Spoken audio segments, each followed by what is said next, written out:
नमस्ते बच्चों, आज हम कक्षा चौथी की पाठ्य पुस्तक हिंदी से पाठ 23 डॉक्टर जगदीश चंद्र बोस पढ़ेंगे। इससे पहले कि हम पाठ को पढ़े है ना, अगर आपने इसके पहले पाठ का वीडियो नहीं देखा है तो आप वीडियो सेक्शन बॉक्स में जा करके लिंक के माध्यम से अन्य पाठ के वीडियो देख सकते हैं। तो चलिए देखते हैं। डॉक्टर जगदीश चंद्र बोस।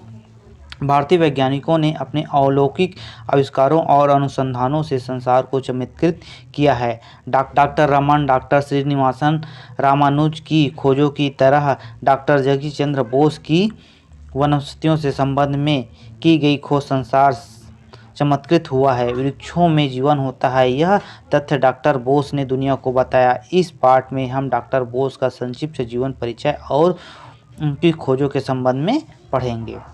तो यहाँ पर बताया गया है कि जिस प्रकार डॉक्टर रमन, डॉक्टर श्रीनिवासन रामानुज ने खोजों की है, उसी प्रकार से डॉक्टर जगदीश चंद्र बोस ने भी वनस्पतियों के संबंध में खोज किया है ना, और संसार को चमत्कृत किया है ना। तो हम यहाँ पर नाम दिया गया है डॉक्टर रमन और डॉक्टर श्रीनिवासन रामानुज और डॉक्टर चंद्र बोस। इसके अलावा और भी वैज्ञानिक हैं, जैसे कि हमारा एपीजे अब्दुल कलाम। तो इस प्रकार से बहुत सारे भारत में वैज्ञानिक हुए हैं, है ना। तो इस पार्ट में हम डॉक्टर जगदीश चंद्र बोस के जीवन के बारे में पढ़ेंगे। तो चलिए देखते हैं। सूरज अस्त हो रहा था, चिड़ियाँ चहकती हुई अपने अपने घोंसले में लौट रही थी।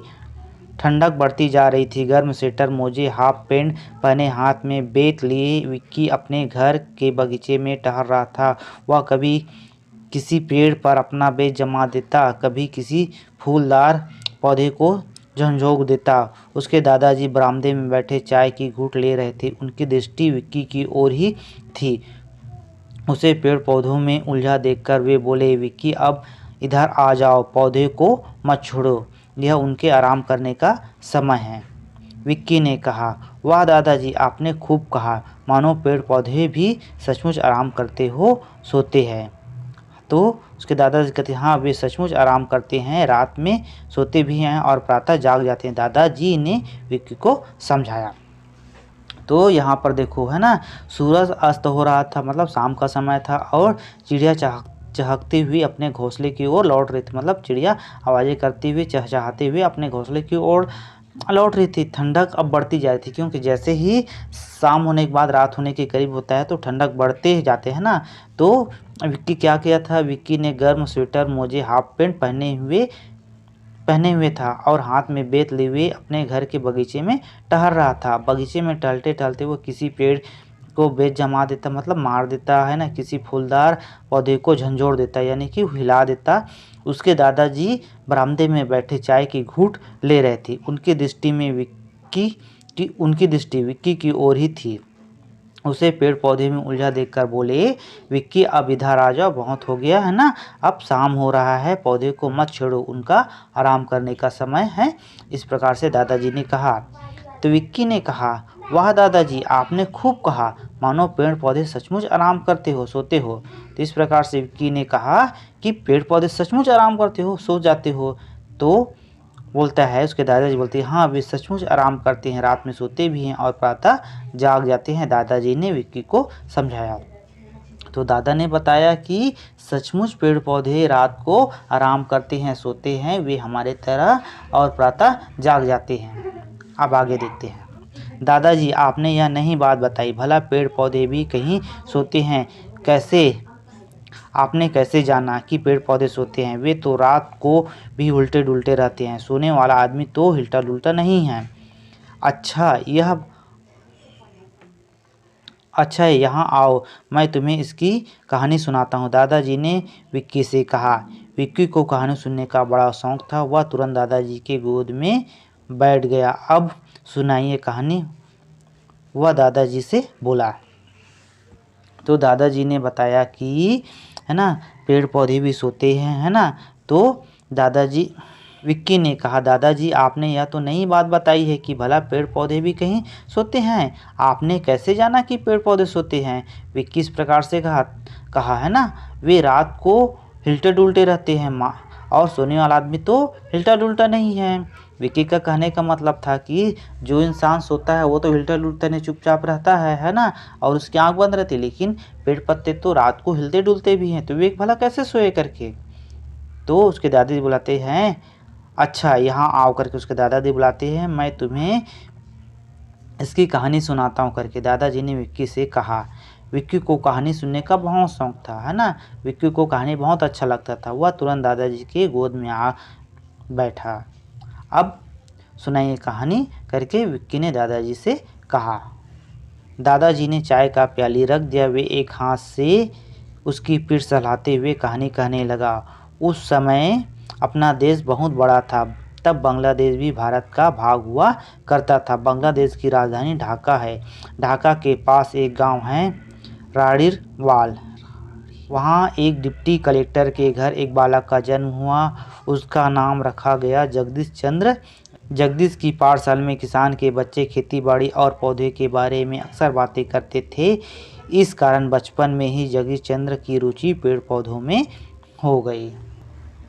दादाजी बताते हैं कि है ना, अब दादाजी चाय के प्याली को रख देता है और विक्की के पीठ को सहलाते हुए कहता है कि उस समय की बात है जब अपना देश बहुत बड़ा था, है ना, तब बांग्लादेश भी भारत का हिस्सा हुआ करता था। बांग्लादेश की राजधानी अभी ढाका है। ढाका के पास एक गांव है राड़ीवाल, है ना, वहाँ एक डिप्टी कलेक्टर के घर एक बालक यानी बच्चे का जन्म हुआ। उसका नाम रखा गया जगदीश चंद्र। जगदीश की पाठशाला में किसानों के बच्चे खेतीबाड़ी और पेड़ पौधों के बारे में अक्सर बातें करते थे, यानी कि वे सब लोग गांव के थे तो अक्सर क्या करते थे, खेतीबाड़ी किसानी के बारे में बात करते थे, है ना। इस कारण से बचपन में ही जगदीश चंद्र की रुचि पेड़ पौधों में हो गई। बचपन में जगदीश ने देखा कि छुई मुई नामक के पौधे की पत्तियां हाथ लगाते ही सिकुड़ जाती है और थोड़ी देर बाद वे पुनः खिल जाती है। सूरजमुखी नाम के पौधे के फूल का मुंह सदैव सूरज के सामने होता है। इस बालक ने बड़े होकर पेड़ पौधों पर बहुत से प्रयोग करके यह सिद्ध कर दिया कि पेड़ पौधे भी हम सब की तरह सोते हैं जागते हैं, उन्हें भी भोजन और पानी चाहिए, वे भी सुखी और दुखी होते हुए भी रोते हैं। तो बचपन में ही जगदीश चंद्र बोस ने देखा कि छुई मुई नाम के पौधा है जिसको हाथ लगाओ तो वो उनकी पत्तियां सिकुड़ जाती है और जैसे ही हाथ हटाओ तो थोड़ी देर के बाद वे पत्तियां पुनः खिल जाती है, मतलब ठीक हो जाती है। और सूरजमुखी नाम का एक पौधा का फूल हमेशा सूरज के सामने होता है। तो इस बालक ने बड़े होकर पेड़ पौधों पर बहुत सारे प्रयोग करके यह सिद्ध कर दिया, मतलब प्रयोग किया और उसने बता दिया कि पेड़ पौधे भी हम सभी की तरह सोते हैं जागते हैं और उन्हें भी भूख लगता है, उन्हें भी भोजन और पानी की आवश्यकता होती है, वे भी सुखी और दुखी होते हैं और वे भी रोते हैं करके इस प्रकार जगदीश चंद्र ने बताया। दादाजी आप तो जगदीश चंद्र बोस के बारे में पूरे बातें बताइए, विक्की मचलते हुए कहा। अच्छा तो सुनो, जगदीश चंद्र जब छोटे थे तो रोते थे तुम्हारी तरह, दादाजी ने हंसते हुए कहा। मैं रोता हूँ, विक्की बोला, तुम्हें क्या पता, तुम जब छोटे थे तो खैर उसके माता पिता ने उसके लिए एक तरकीब सोची। रात में जैसे ही रोना शुरू करते वैसे ही ग्रामोफोन पर कोई गाना बजा दिया जाता था। गाना सुनते ही बालक जगदीश चंद्र का रोना बंद हो जाता और वह सो जाता था। जगदीश चंद्र की प्रारंभिक शिक्षा गांव में हुई थी। पाठशाला के आसपास खूब पेड़ पौधे थे। बालक जगदीश चंद्र का उनसे खूब लगाव हो गया था। गांव की पढ़ाई पूरा होने पर जगदीश को आगे की शिक्षा के लिए कोलकाता भेजा गया। वे पढ़ने में होशियार थे जैसे तुम हो। विक्की यह सुनकर बहुत खुश हुआ। फिर क्या हुआ, उसने पूछा। फिर विक्की कहता है कि दादाजी आप तो जगदीश चंद्र के बारे में पूरे बातें बताई, विक्की ने मचलते हुए कहा, मतलब एक नाटकीय ढंग से कहा, तो है ना। तो उसके दादाजी बोलते हैं, अच्छा तो सुनो, जगदीश चंद्र जब छोटे थे तो रोते थे तुम्हारी तरह, दादाजी ने हंसते हुए कहा। तो विक्की कहता है कि मैं रोता था, नहीं दादाजी आप झूठ बोल रहे हो करके विक्की बोलता है। तो बोलता है तुम्हें क्या पता, तुम छोटे थे करके। तो बोलता है चलो छोड़ो इस बात को। फिर बोलता है कि है ना, जगदीश चंद्र जी के माता पिता ने उसके लिए एक तरकीब सोची। जब जगदीश चंद्र छोटे थे तो रोते थे, तो उनके माता पिता ने एक तरकीब सोची। रात में जैसे ही रोना शुरू होता था, वैसे ही उन्होंने ग्रामोफोन पर कोई गाना बजा देता था। जैसे कि आजकल टेप रिकॉर्डर है ना, अभी तो हम लोग मोबाइल से भी गाना सुन लेते हैं। वैसे ही गाना सुनते ही बालक जगदीश चंद्र का रोना बंद हो जाता था और वह सो जाता था। जैसे कि गाना की मधुर आवाज़ आता था, है ना, बालक जगदीश चंद्र सो जाता था और शांत हो रहता था, है ना। जगदीश चंद्र की प्रारंभिक शिक्षा उसके गांव में हुई थी और गांव के आसपास तथा पाठशाला में खूब सारे पेड़ पौधे थे, है ना, जिससे जगदीश चंद्र बोस का उनसे लगाव हो गया था। गांव की पढ़ाई होने पर, है ना, जगदीश को आगे की शिक्षा के लिए कोलकाता भेजा गया। वे पढ़ाई में बहुत होशियार थे, जैसे कि तुम हो, विक्की को बोला उसके दादाजी ने।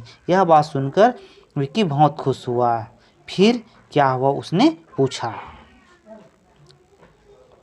जब कोलकाता में पढ़ाई पूरी कर ली, उसे आगे की पढ़ाई के लिए इंग्लैंड भेजा गया। वहाँ पढ़ते हुए उनका संपर्क बड़े बड़े वैज्ञानिकों से हुआ। फिर क्या वे वहीं रहने लगे, विक्की ने पूछा। नहीं, वहाँ की पढ़ाई पूरा करके वे वापस कोलकाता आ गए और वहाँ के प्रेसिडेंसी कॉलेज में प्रोफेसर बन गए। बड़ी कक्षाओं को जो टीचर पढ़ाते हैं उन्हें प्रोफेसर कहते हैं। जगदीश चंद्र अपने सिद्धांत के बड़े पक्के थे। वे गलत काम करते भी नहीं थे और गलत बात मानते भी नहीं थे। उस समय अपने देश पर अंग्रेज़ों का राज था। अंग्रेज़ भारतीयों पर तरह तरह के अत्याचार करते थे। यह कॉलेज उन्हीं का था। उन्होंने यहाँ प्रोफेसरों के लिए 2 नियम बना रखे थे। तो देखते हैं कि बताते हैं उसके दादाजी, जब जगदीश चंद्र की पढ़ाई, है ना, प्रारंभिक शिक्षा पूरी हो गई तो उसके बाद उन्होंने कलकत्ता में पढ़ाई की। कलकत्ता की पढ़ाई जब पूरा हो गया तो उन्हें आगे की पढ़ाई के लिए इंग्लैंड भेजा गया और वहाँ उनसे पढ़ते हुए बड़े बड़े वैज्ञानिकों से संपर्क हुआ। फिर उन्हें वहीं रहने लगे क्या करके, विक्की ने पूछा। तो उसके दादाजी बोलते नहीं नहीं, वहाँ की पढ़ाई पूरा करके वे कलकत्ता वापस आ गए और वहाँ एक प्रेसिडेंसी कॉलेज के प्रोफेसर बन गए।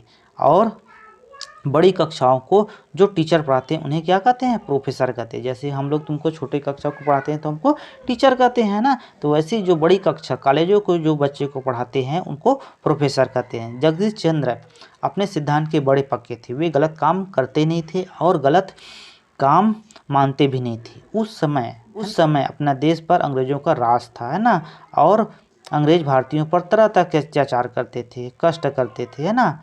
यह कॉलेज उन्हीं लोगों का था, है ना। उन्होंने प्रोफेसर के लिए 2 नियम बना रखे थे। तो कौन कौन से नियम हैं आगे देखते हैं।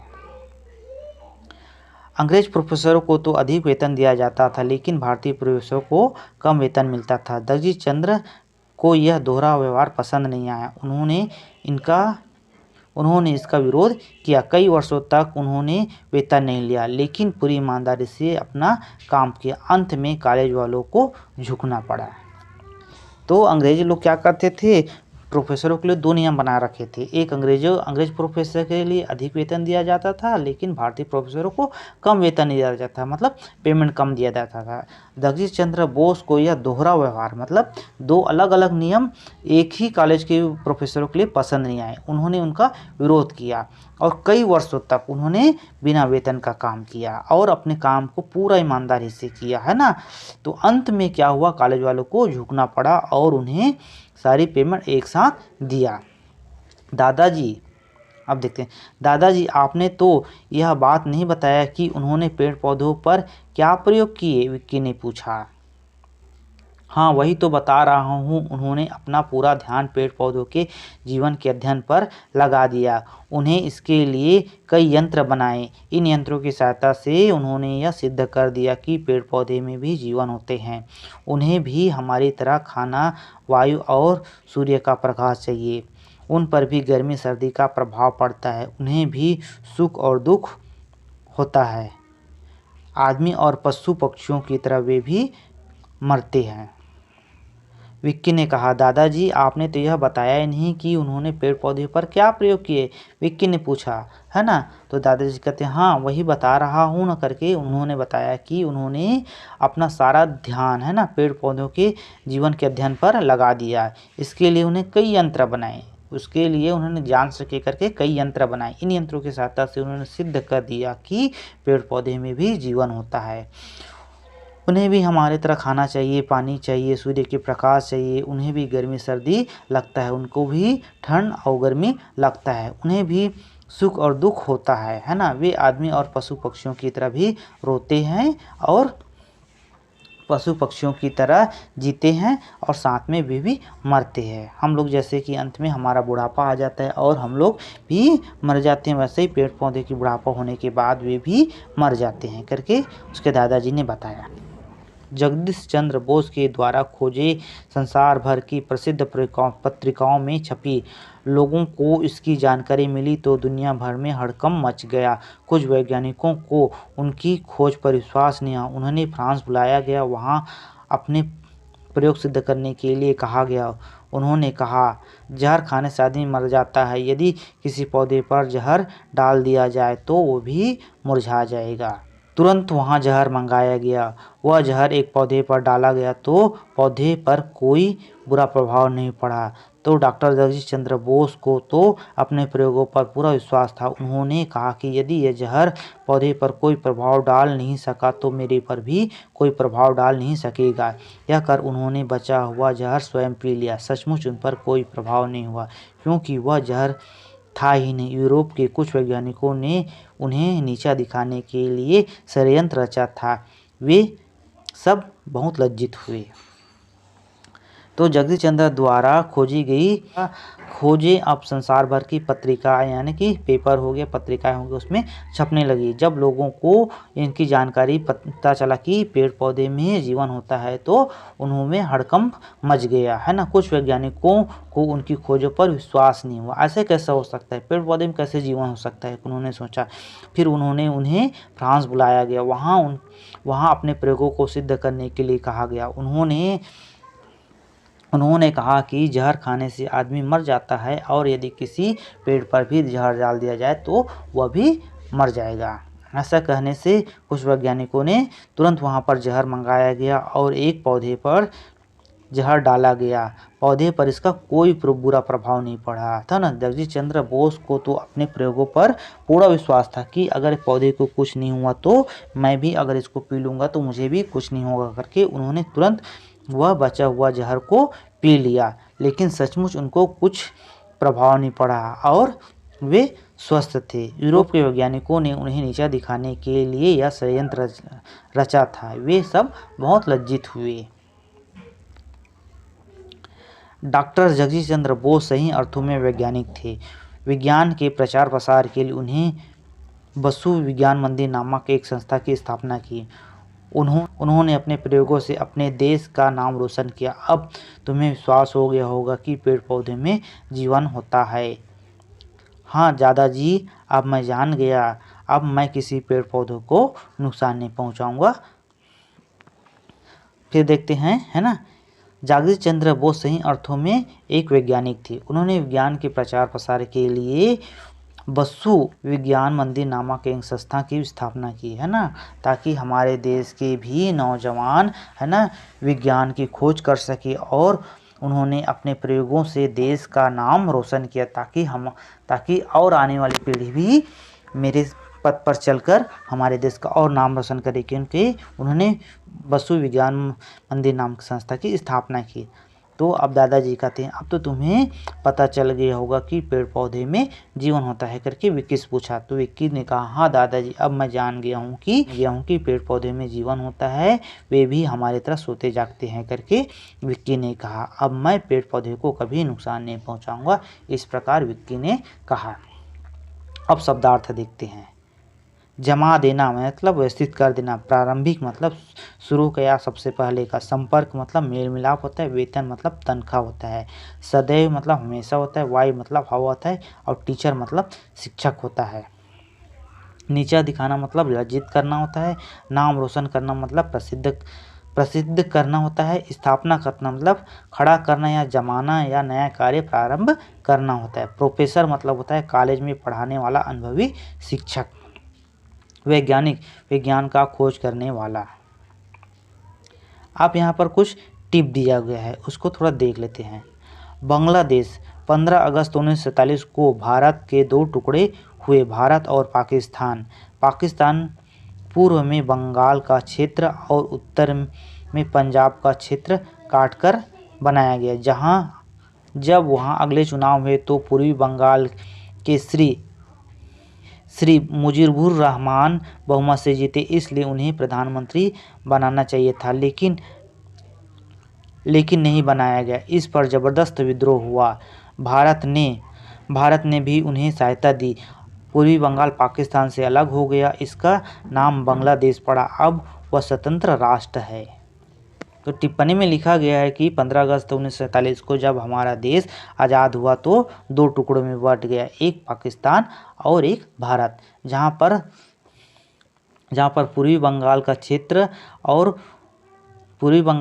और उत्तर में पंजाब का क्षेत्र को काटकर पाकिस्तान बनाया गया। लेकिन वहाँ पर अगला चुनाव हुआ तो पूर्वी बंगाल में मुजीबुर रहमान बहुमत से जीते, लेकिन उन्हें प्रधानमंत्री नहीं बनाया गया। इनका बहुत विरोध हुआ है ना, तो इसकी सहायता भारत ने की और पूर्वी बंगाल पाकिस्तान से अलग हो गया और नया देश बना बांग्लादेश। वह अब स्वतंत्र राष्ट्र है जिसकी राजधानी ढाका है। छुई मुई, यह एक झाड़ीनुमा पौधा है। इस पौधे की विशेषता यह है कि इसकी पत्तियां हाथ लगाते ही सिकुड़ जाती है और थोड़ी देर बाद पूर्व की भांति खिल जाता है। तो छुई मुई पौधे का एक खास बात है कि जैसे ही हम उसको हाथ लगाते हैं उनके पत्तियों को, वो सिकुड़ जाती है, लेकिन जैसे ही हम हाथ हटाते हैं तो पूर्व की भांति वह खिल जाता है। ग्रामोफोन, यह एक वाद्य यंत्र है जिससे रिकॉर्ड बजाया जाता है, जैसे कि अभी टेप रिकॉर्डर है वैसी टाइप का यंत्र है। पेरिस यूरोप में फ्रांस नाम का एक देश है। पेरिस क्या है? यूरोप में फ्रांस नाम का एक प्रसिद्ध देश है। पेरिस उसकी राजधानी है। प्रश्न और अभ्यास, देखते हैं प्रश्न और अभ्यास, है ना। सूरजमुखी की क्या विशेषता है? सूरजमुखी नाम के पौधे के फूल का मुंह सदैव सूरज के सामने होता है। प्रश्न 2, बालक जगदीश चंद्र बोस को रोने से चुप कराने के लिए उनके माता पिता ने क्या तरकीब निकाली? उत्तर हो जाएगा ग्रामोफोन की आवाज़ सुनकर उनके माता पिता उन्हें चुप कराते थे। तीसरा,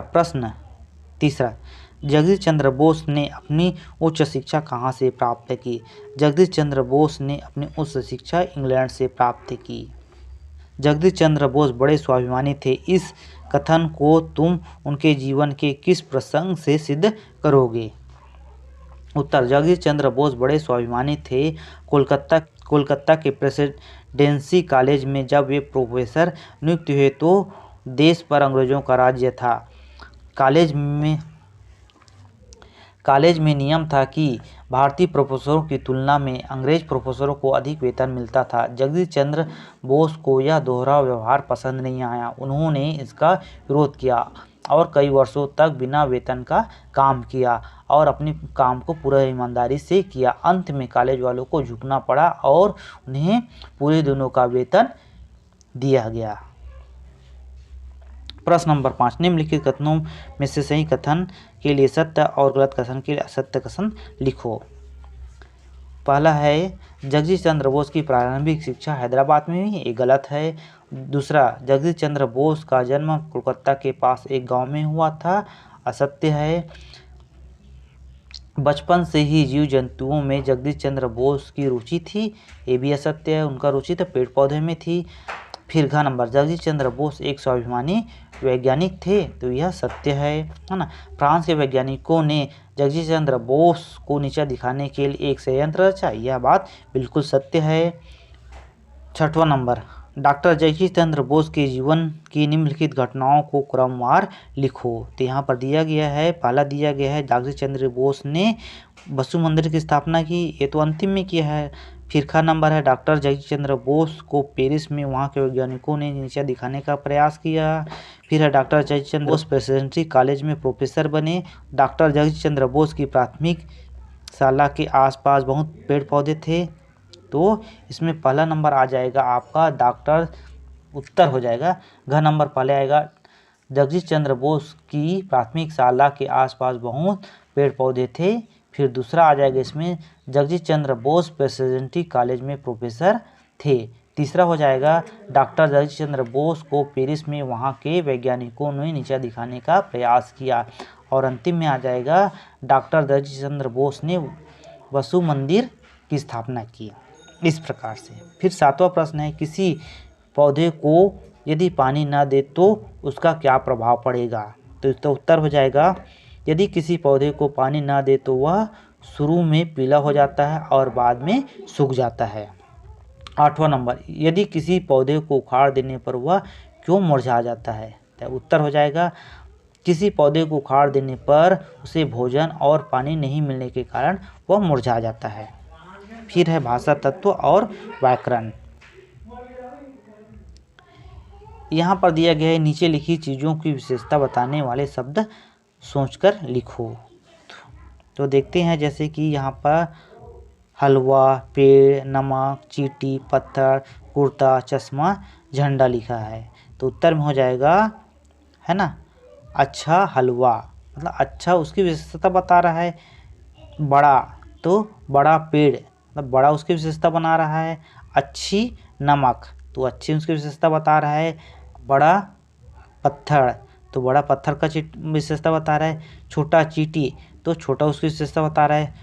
सुंदर कुर्ता, सुंदर कुर्ता की विशेषता बता रहा है। अच्छा चश्मा, अच्छा आपकी विशेषता बता रहा है। छोटा झंडा, इसमें छोटा उसका विशेषता बता रहा है। फिर आगे देखते हैं, आगे क्या है, पढ़ो समझो। तो यहाँ पर दिया गया है, निम्नलिखित क्रियाओं के भाववाचक संज्ञा बनाओ। तो जैसे कर दिए हैं, हंसना का भाववाचक हो जाएगा हंसी, बोलना का बोली, चलना का चाल, कूदना का कूद हो जाएगा और लिखना का लिखाई हो जाएगा। इस प्रकार से। प्रश्न नंबर 3, नीचे लिखे शब्दों को शुद्ध करके लिखो।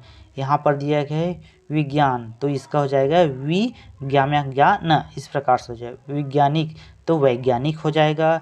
और देहांत, देहांत जो चंद्र बिंदु लगा हुआ है वह सिंपल बिंदु लगेगा, देहांत होगा। प्रारंभिक होम है तो प्रारंभिक होगा, है ना। यहाँ पर प्रारंभिक, भी में जो बड़ी मात्रा है यहाँ पर छोटी मात्रा हो जाएगा। परिणाम, तो परिणाम लिखा है, परिणाम लिखा है वो परिणाम, राम में छोटी मात्रा आ जाएगा, परिणाम हो जाएगा। सूरजमुखी, जो सूरज में सू छोटे को लगा है वो बड़े लगेगा, सूरजमुखी हो जाएगा। तुम पढ़ चुके हो कि बुद्ध को हम बुद्ध भी लिख सकते हैं, विद्या को हम विद्या भी लिख सकते हैं। इस प्रकार से द को यहाँ पर या में लेकर के लिखा गया है, इसको इस प्रकार से भी लिख सकते हैं, है ना, लिख सकते हैं। अब इन शब्दों को दूसरे प्रकार से लिखो। जैसे कि यहाँ पर विरुद्ध है, तो यहाँ पर द मिले ध करके है, तो द को आधा करके और ध पूरा करके लिख सकते हैं। विद्यालय को भी वैसे लिख सकते हैं, आधा द या में आक मात्रा या करके विद्यालय हो सकता है। सिद्धांत, सी आधा द, धा में आक धा न, ऐसे लिख सकते हैं। विद्वान, वी आधा द वान करके लिख सकते हैं। चिन्ह, चिन्ह, ची आधा न, हाँ चिन्ह करके लिख सकते हैं। 5वां, धोखा शब्द में बाज जोड़कर धोखाबाज शब्द बना है। नीचे इसी प्रकार से कुछ शब्दों में दिए वाक्यांश जोड़कर नए शब्द बना और उनका वाक्य में प्रयोग करो। जैसे लकड़ी, हारा, भारत, ई, प्रारंभ, ईक, ईमानदार, घूमना, अक्कड़। तो हो जाएगा ये हो जाएगा लकड़ी धन हारा के मतलब है लकड़हारा हो जाएगा। लकड़हारा की कुल्हाड़ी नदी में गिर गई। भारत धन ई, तो हो जाएगा भारतीय, भारतीय सेना के 3 अंग है। प्रारंभ धन ईक, प्रारंभिक हो जाएगा। बोस की प्रारंभिक शिक्षा गांव में हुई। ईमानदार, तो ईमानदार हो जाएगा, राम ईमानदार है। घूम धन अक्कड़, घूमना धन अक्कड़ हो जाएगा, घुमक्कड़ हो जाएगा। घुमक्कड़ लोग इधर उधर घूमते रहते हैं। अब फिर है रचना। जगदीश चंद्र बोस के अलावा भारत के और भी वैज्ञानिक हैं, किन्हीं 2 के संबंध में 5 वाक्य लिखो। तो आप डॉक्टर रमन के बारे में लिख सकते हैं, श्री रामानुजन के बारे में लिख सकते हैं और डॉक्टर अब्दुल कलाम के बारे में लिख सकते हैं। इसको छात्र स्वयं करेंगे। फिर है गतिविधि। अपने विद्यालय के बगीचे या अन्यत्र सूरजमुखी का पौधा देखो क्या उसके फूल का मुंह सदा सूर्य की ओर रहता है।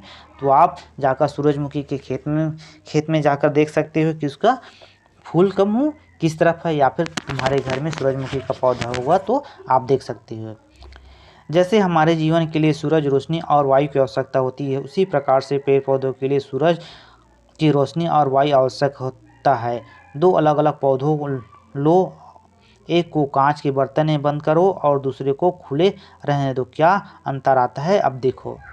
तो पानी कांच के अंदर बंद वाला पौधा धीरे धीरे पीला पड़ने लग जाता है, और जबकि बाहर रखा हुआ पौधा हरे भरा रहता है, और कांच के अंदर रखा बर्तन धीरे धीरे फिर पीला पड़ने के बाद मर जाता है, और जबकि खुला रखा हुआ पौधा हरा भरा रहता है और जीवित रहता है।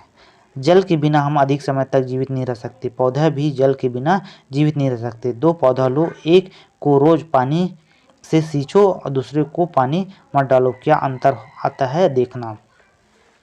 तो हम दो पौधे लेते हैं, जिसमें एक पौधे में पानी रोज डालते हैं और एक में नहीं डालते। जिसमें पानी डालते हैं वह तो हरा भरा रहेगा, लेकिन जिसमें पानी डालते हुआ धीरे पीला पड़ेगा, मुरझाने लगेगा और अंत में मर जाएगा। इस प्रकार से यह पाठ हमारा समाप्त होता है। वीडियो अच्छा लगे तो चैनल को सब्सक्राइब करिए, लाइक करिए एवं शेयर करिए। धन्यवाद।